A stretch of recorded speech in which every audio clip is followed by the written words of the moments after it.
Uz ovaj dimnjak termoelektrane Drmno kod Kostolca do kraja 2019. godine trebalo bi da iznikne još jedan, sličan njemu, visok 250 metara. Tada će Kostolac dobiti i novi termoenergetski blok od 350 megavata, što je polovina snage sadašnje termoelektrane Drmno.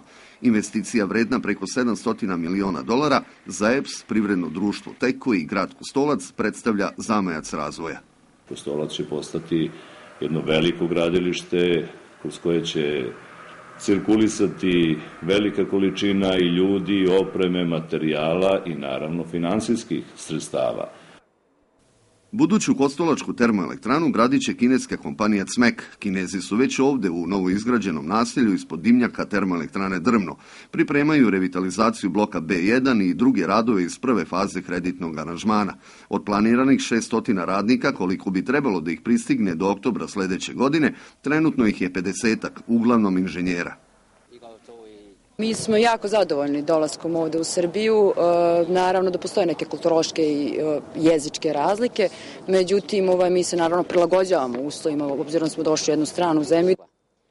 Gosti sa Dalekog istoka potrudili su se da se u novom domu osjećaju kao kod kuće. Preko satelita prate kineske TV kanale, a u kuhinji pripremaju svoja tradicionalna jela.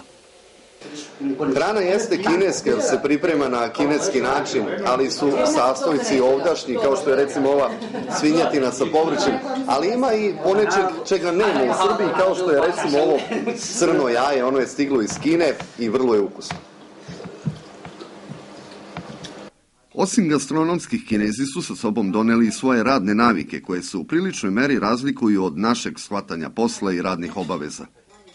Nema lako ćemo po srpsko, nego 24 sata u dve grupe pravit ćemo jedan operativni tim. Meštani obližnjeg sela Drmna već su uspostavili dobre odnose sa novim komšijama, pre svega na ekonomskoj osnovi. Kupuju tako kod nas, neki put dođu sa prevodiocem, uglavnom dođu bez. Pa oni ih tako pustimo unutra, onda oni pokažu šta hoće.